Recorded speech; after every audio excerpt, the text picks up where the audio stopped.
This was the little Chevy Vega the NHRA tried to ban.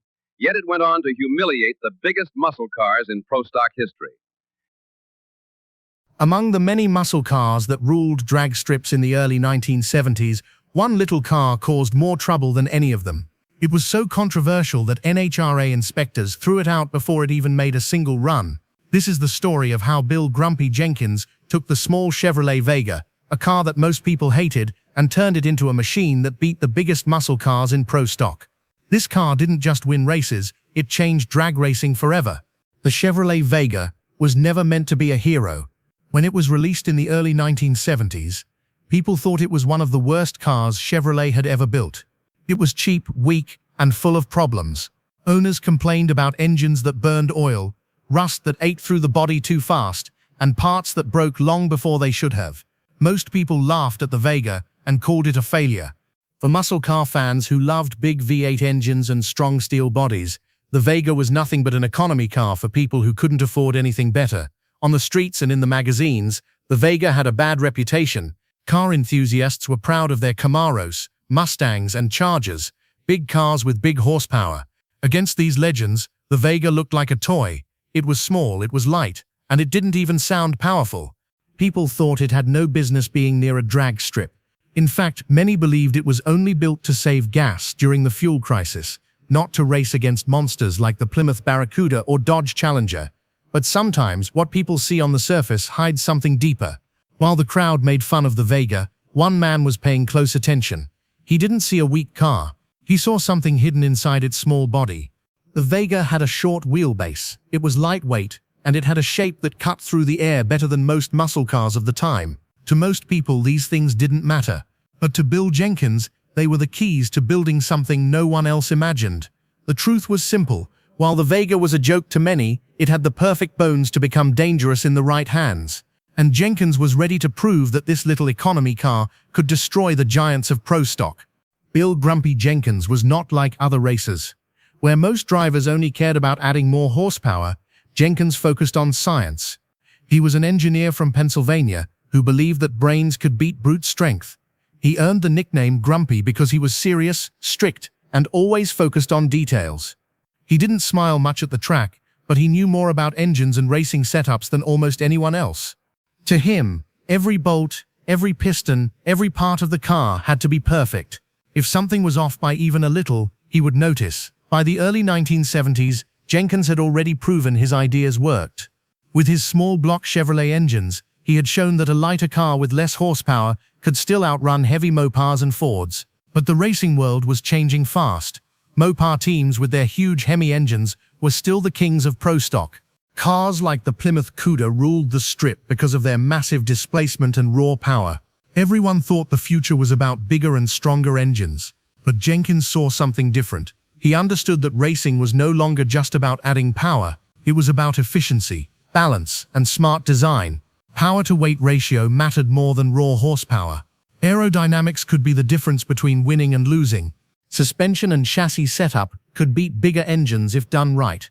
While other racers were spending money to chase higher horsepower numbers, Jenkins was quietly planning something that would flip the whole system upside down. When Jenkins looked at the unpopular Chevrolet Vega, he didn't see a failure. He saw an opportunity. The Vega's small size, light body, and aerodynamic shape were exactly what he needed to take advantage of NHRA's new 1972 rules. Where others saw weakness, Jenkins saw a secret weapon. He decided to turn the Vega into something no one had ever seen before. A small block car that could crush the giants of pro stock. In racing, the smallest rule change can decide who wins and who loses. In 1972, the NHRA made one such change that would secretly open the door for Bill Jenkins. Before this, pro stock cars were dominated by big block monsters, huge engines with massive power. Cars like the Hemi Cuda and other Mopar legends were the kings of the track. But NHRA wanted closer competition, so they adjusted the weight rules. Suddenly, cars with smaller engines were allowed to race at lighter weights compared to the heavy big block cars. To most racers, this didn't mean much. Why would anyone choose a small block when the big block still made more horsepower? Teams stayed focused on building bigger and stronger engines, hoping to overpower their rivals. But Jenkins was different. He immediately realized that lighter weight could be even more powerful than raw horsepower. A car that weighed less would launch faster, handle better, and use every bit of its engine more efficiently. If he could match the right car with the new rules, he could finally beat the giants. That's when he thought of the Chevrolet Vega. On paper, the Vega was a disaster. Its factory engines were weak, and its body was known for rust and poor quality. But under the new NHRA rules, this little car had a hidden advantage. It was already light, and with the proper small block engine, it could run at an even lower weight class. While everyone else ignored the Vega, Jenkins saw a perfect opportunity. This was a turning point. The Vega could now become the platform for something revolutionary. Jenkins didn't need to chase bigger engines, he needed to use the new rules to outsmart everyone else. With brains, precision, and engineering, he could turn the most hated economy car into a pro-stock weapon. And once he made his decision, there was no turning back. When Bill Jenkins decided to use the Vega, he knew it couldn't stay the weak, broken economy car that Chevrolet had sold to the public. To compete against the giants of pro-stock, he had to rebuild it from the ground up. What rolled out of his Pennsylvania shop was no ordinary street car anymore. It became known as Grumpy's Toy 9, and it was a machine that shocked everyone who saw it. Under the hood, Jenkins dropped in a small block Chevy engine, 331 cubic inches, based on a bored-out 327, but the real secret wasn't only in the engine. Jenkins completely rethought how the car was built. Instead of relying on the factory frame, he created a near race-only chassis. It was basically a tube-frame drag car, hidden under Vega body panels. This gave the car incredible strength and balance without the weight of a heavy muscle car frame.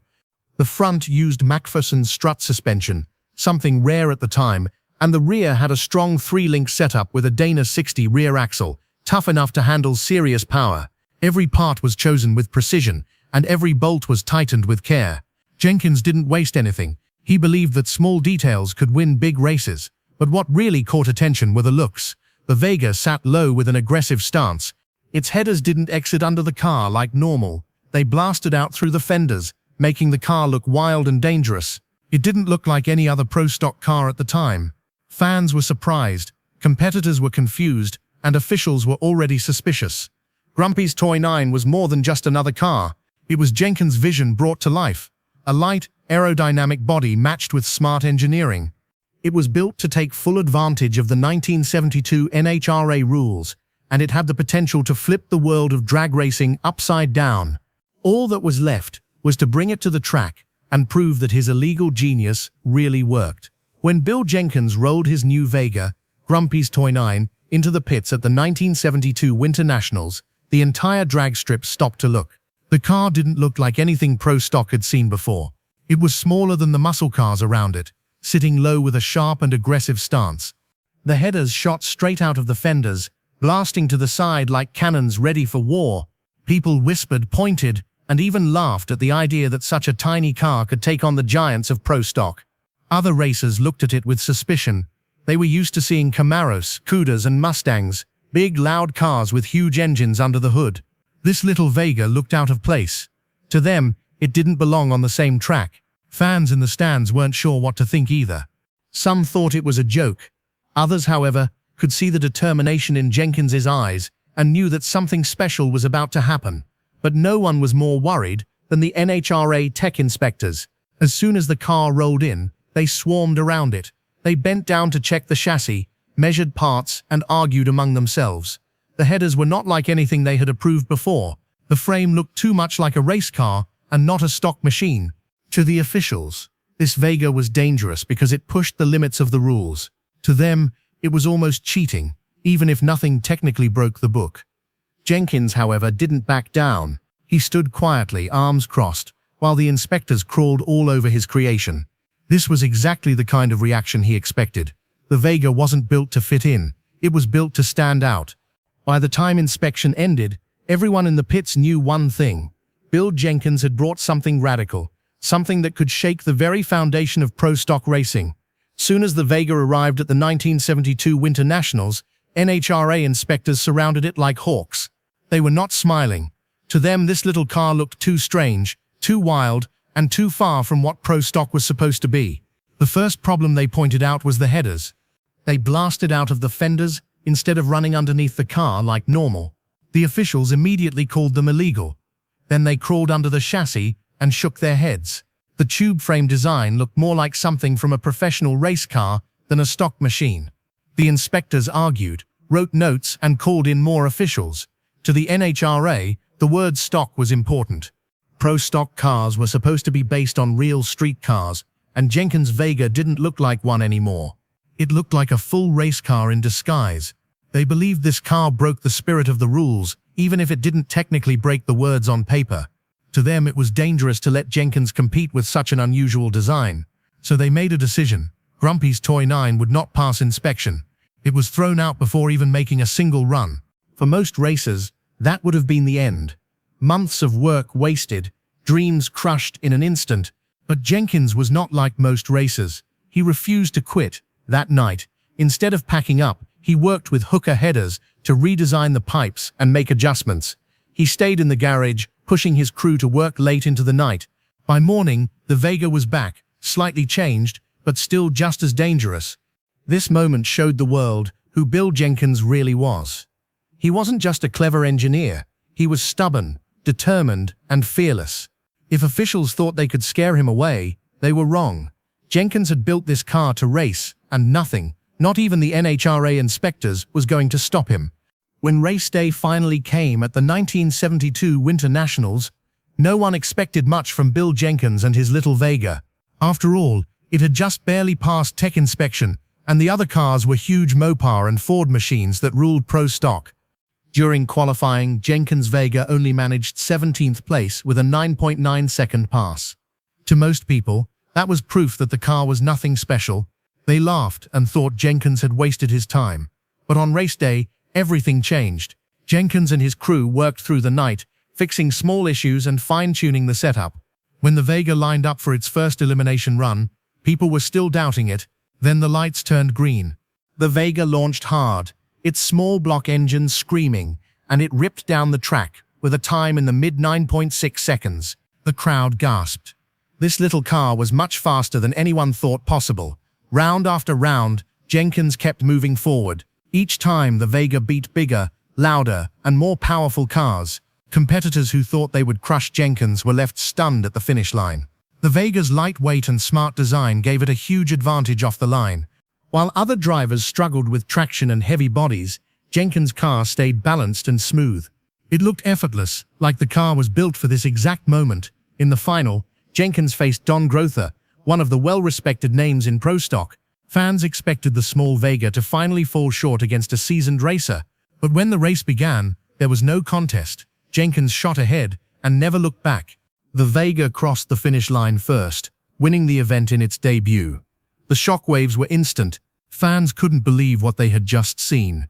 The so-called cheap economy car had destroyed muscle car legends on the biggest stage. Jenkins had turned laughter into silence and doubt into fear. Pro stock would never be the same again. The victory at the Winter Nationals was only the beginning. Once Jenkins had the Vega fully sorted out, it became clear that this little car was not a one-time wonder. Race after race, the Vega proved itself to be a true monster on the strip. In 1972 alone, Jenkins went on to win 6 out of 7 national events. That kind of dominance was unheard of in pro stock at the time. The Vega was no longer seen as a joke, it was seen as the car to beat, and most racers had no idea how to catch it. The secret wasn't just in horsepower. Jenkins' 331 cubic inch small block was producing nearly 585 horsepower, which was amazing for its size, but not the highest number on the track. The difference was the total package. The Vega's lightweight, aerodynamic body and perfectly tuned chassis gave it an edge that big heavy muscle cars simply could not match. It wasn't about brute strength anymore. It was about efficiency, balance, and smart engineering. As the wins piled up, Jenkins' fame spread far beyond the drag racing world. Newspapers and magazines covered his story. Fans were stunned that a man known as Grumpy could smile on the podium with trophies in his hands. In fact, he earned so much money from his winning streak, over $250,000 in 1972, that he was now making as much as NBA stars like Wilt Chamberlain. For a drag racer, that was incredible. Even Time magazine featured Jenkins, making him the first drag racer to ever appear in mainstream national media. The Vega had done more than win races. It had made drag racing history. For years, pro stock had been ruled by raw horsepower and massive engines. But now, everyone realized the game had changed. Bill Jenkins had proven that with brains, precision and determination, even a small, hated economy car could become a champion. And his streak of victories showed that this was no fluke. It was the start of a new era. By 1974, Bill Jenkins was not satisfied with just winning. He wanted to push the limits even further. The original Vega, Grumpy's Toy 9, had already shocked the world, but Jenkins believed he could take the idea to the next level. That's when he built Grumpy's Toy X, and later, even more advanced versions. These cars were not just pro-stock racers, they were engineering masterpieces that looked years ahead of their time. The new Vega carried everything Jenkins had learned from his early victories. The chassis was even more radical, now a full tube frame design that removed almost every trace of the original street car. He added a dry sump lubrication system, which kept the engine running smooth even at extreme RPMs. The suspension was reworked with more advanced designs that kept the car stable, no matter how much power was sent to the ground. And speaking of power, the small block was now producing an unbelievable 680 horsepower at over 9,000 revolutions per minute. For such a small engine, that was insane. At this point, nobody could laugh at the Vega anymore. What started as a weak and forgotten economy car had become the most feared machine in pro stock. Other racers were forced to study Jenkins' methods, trying to copy his designs just to keep up. The Vega had gone from being mocked at the tech line to becoming the blueprint for the future of racing. Grumpy's Toy X and its later versions didn't just win races, they showed the world that Jenkins' philosophy was correct. Racing was no longer about who had the biggest engine. It was about who could think smarter, build lighter, and make the most out of every ounce of performance. Jenkins had taken a car that nobody respected and turned it into one of the most important race cars ever built. The evolution of his Vegas proved that drag racing had entered a brand new age. The story of Bill Jenkins' Vega is not just about one season of racing or a few trophies. It is about changing the very way people thought about drag racing. Before 1972, pro stock was ruled by the biggest engines and the heaviest muscle cars. Strength was measured in cubic inches, and the louder and larger your car was, the more respect you earned. But Jenkins proved that this thinking was outdated. He showed that brains could beat brawn, and that a small block, when combined with smart engineering, could rewrite the rulebook. The influence of Jenkins' Vega spread far beyond pro stock. The idea of using a lightweight body with a tube frame chassis under production panels soon reached other racing worlds. NASCAR, road racing, and drag racing all began to adopt similar designs. Today, almost every competitive race car on the planet carries DNA from Jenkins' radical Vega. What was once mocked and even thrown out of inspection became the model for the future. For Chevrolet, the Vega might have been a commercial failure, but thanks to Jenkins, it became a legend on the track. Fans began to look at it differently, not as a weak economy car, but as the car that embarrassed giants. Even decades later, racing historians remember Grumpy's Toy 9 as one of the most important cars in drag racing history. It wasn't just about wins, it was about changing the way people thought about what was possible. Bill "Grumpy" Jenkins passed away in 2012, but his impact lives on. Every time a racer studies weight balance, aerodynamics, or chassis efficiency, they are following in his footsteps. The Vega that NHRA once wanted to ban forever became the car that shaped modern racing. Its legacy is proof that sometimes the underdog doesn't just win, it redefines the game for everyone.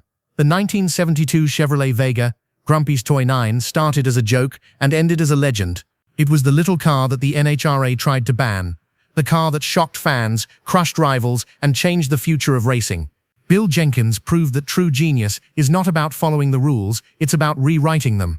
His Vega will forever remind us that even the smallest, most underestimated machine can rise up and beat the giants. Stories like this show us that cars are more than steel and engines.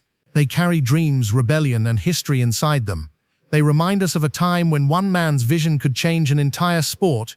If this story of an illegal genius inspired you, then you'll love the other legends we cover here on Regal Rides. From forgotten classics to the machines that redefine generations, every car we share has a story that will take you back in time and stir your emotions. So, if you want to keep reliving the golden age of cars, don't stop here.